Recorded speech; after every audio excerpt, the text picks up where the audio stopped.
Sejak menikah, Rina selalu takut akan satu hal, tinggal serumah dengan mertua. Bayangan itu seperti awan gelap yang terus mengikutinya.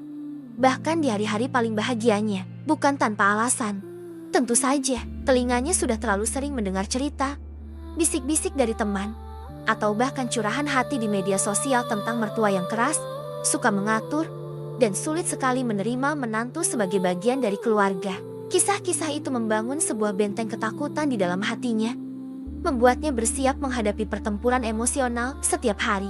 Ia membayangkan tatapan sinis, sindiran halus, atau perintah-perintah yang tak bisa ia tolak. Ia mempersiapkan diri untuk menjadi orang lain, menekan keinginannya sendiri demi menyenangkan hati sang mertua. Tapi semua ketakutan yang telah ia bangun dengan susah payah itu runtuh seketika. Persis di hari pertama, ia resmi menyandang status sebagai menantu dan melangkahkan kaki ke rumah barunya. Di ambang pintu, Ibu Sari, mertuanya, berdiri menyambutnya, bukan dengan tatapan menilai atau senyum basa-basi yang dingin. Yang Rina terima adalah sebuah senyuman tulus, senyuman hangat yang seolah berkata, "Selamat datang di rumah, Nak." Senyuman itu begitu murni, seperti senyum seorang ibu yang akhirnya bisa memeluk anaknya yang lama hilang. Tidak ada penghakiman, tidak ada jarak, hanya ada kelegaan yang luar biasa menjalari seluruh tubuh Rina. Benteng ketakutannya retak, dan untuk pertama kalinya, ia merasa mungkin saja semua cerita yang ia dengar tidak akan menjadi takdirnya. Keesokan harinya, kehangatan itu berlanjut. Saat matahari bahkan belum sepenuhnya terjaga, Rina terbangun oleh suara ketukan lembut di pintu kamarnya. Sangat pelan, seolah takut mengganggu tidurnya. Ketika pintu dibuka, Ibu Sari sudah berdiri di sana dengan secangkir teh hangat di tangannya. Aroma teh melati yang menenangkan langsung menyapa Rina. "Rina, sarapan sudah siap di meja. Tapi kalau masih capek, istirahat saja dulu. Makannya nanti juga nggak apa-apa," kata Ibu Sari dengan suara yang begitu lembut, penuh pengertian. Rina hanya bisa terdiam, mematung sejenak. Ia belum pernah memulai hari dengan sapaan sehangat itu. Biasanya ia terburu-buru, dikejar waktu. Tapi pagi itu, waktu seolah melambat, memberinya ruang untuk bernapas dan merasakan kebaikan yang tulus. Ia sadar, ini bukan perlakuan spesial untuk menantu baru. Ini adalah kebiasaan, sebuah bentuk kasih sayang yang Ibu Sari berikan setiap hari. Hari-hari berikutnya menjadi pembuktian bahwa kebaikan Ibu Sari bukanlah sebuah kebetulan. Rina, yang masih kikuk di dapur baru, mencoba memasak hidangan favorit suaminya. Tapi hasilnya jauh dari harapan. Sayurannya terlalu lembek dan rasanya sedikit keasinan. Dengan jantung berdebar, ia menyajikannya di meja makan, siap menerima kritik atau setidaknya wajah kecewa.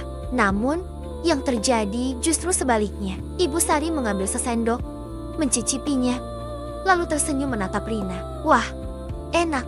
Besok kalau masak lagi, garamnya dikurangi sedikit saja pasti lebih sempurna." "Nggak apa-apa. Namanya juga belajar. Yang penting niat baikmu untuk masak itu sudah luar biasa," katanya sambil menepuk pelan punggung tangan Rina. Tidak ada omelan, tidak ada wajah masam, hanya ada dukungan dan semangat. Rina merasa beban di pundaknya terangkat. Ia tidak merasa gagal.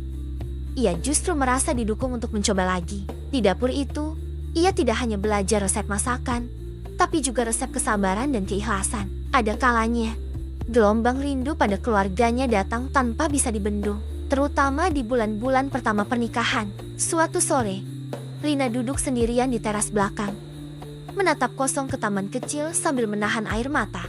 Ia rindu suara ibunya, rindu candaan ayahnya. Tiba-tiba, ia merasakan sebuah sentuhan lembut di bahunya. Ibu Sari duduk di sampingnya, membawakan 2 cangkir teh lagi. Beliau tidak banyak bertanya, beliau hanya duduk diam, menemaninya dalam keheningan yang nyaman.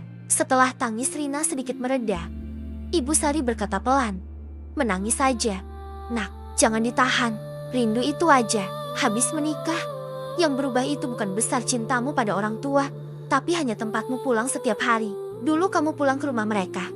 Sekarang kamu pulang ke sini, ke rumahmu sendiri. Tapi hati mereka akan selalu jadi rumah untukmu, kapanpun." Kata-kata itu seperti balsam yang menenangkan hatinya yang sedang luka. Rina tidak merasa dihakimi karena cengeng. Ia merasa dipahami.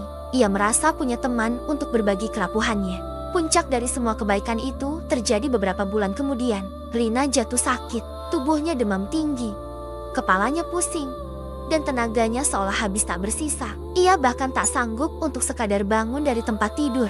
Di saat itulah, Rina melihat wujud malaikat dalam diri mertuanya. Ibu Sari dengan sabar merawatnya, menyuapinya bubur hangat sesendok demi sesendok, memastikan perutnya terisi, mengganti kompres di dahinya setiap beberapa jam.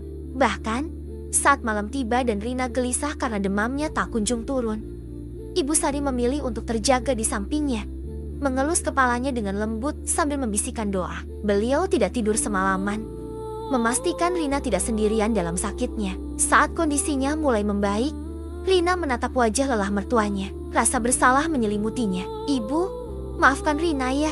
Jeti merepotkan ibu," ucapnya dengan suara serak. Ibu Sari tersenyum, senyum yang sama seperti hari pertama mereka bertemu. Beliau menggenggam tangan Rina dengan erat. "Ses, jangan bicara begitu. Anak tidak akan pernah merepotkan orang tuanya. Kamu itu anak ibu juga sekarang. Tugas orang tua itu merawat anaknya, baik saat sehat maupun sakit. Sudah, jangan dipikirkan. Yang penting kamu cepat sehat lagi," katanya. Air mata Rina kembali mengalir. Tapi kali ini bukan karena rindu atau sedih. Ini adalah air mata haru. Air mata syukur yang tak terhingga. Saat itulah sebuah kesadaran besar menghantam Rina. Semua ketakutan yang dulu ia pelihara tentang sosok mertua telah lenyap tanpa sisa. Ia tidak kehilangan seorang ibu setelah menikah. Justru sebaliknya, Tuhan begitu baik padanya. Ia dihadiahkan satu ibu lagi. Seorang ibu yang mungkin tidak melahirkannya, tapi mencintainya dengan tulus dari hati. Ibu Sari telah mengajarkannya bahwa keluarga tidak hanya terikat oleh darah, tapi juga oleh kasih sayang, pengertian, dan keikhlasan untuk menerima. Ia mengajarkan bahwa bentakan dan amarah tidak akan pernah bisa membangun sebuah rumah yang hangat. Hanya kelembutan dan kesabaranlah yang mampu menyatukan dua hati dari keluarga yang berbeda menjadi satu kesatuan yang utuh. Rina tahu perjalanannya masih panjang, tapi ia tidak lagi takut, karena kini ia punya dua ibu yang selalu menjadi tempatnya untuk pulang. Terima kasih sudah menyimak cerita ini. Jika kamu punya pengalaman serupa atau cerita inspiratif tentang kebaikan seorang mertua, bagikan di kolom komentar ya. Jangan lupa like, subscribe, dan nyalakan lonceng notifikasinya agar tidak ketinggalan cerita-cerita menyentuh lainnya. Sampai jumpa.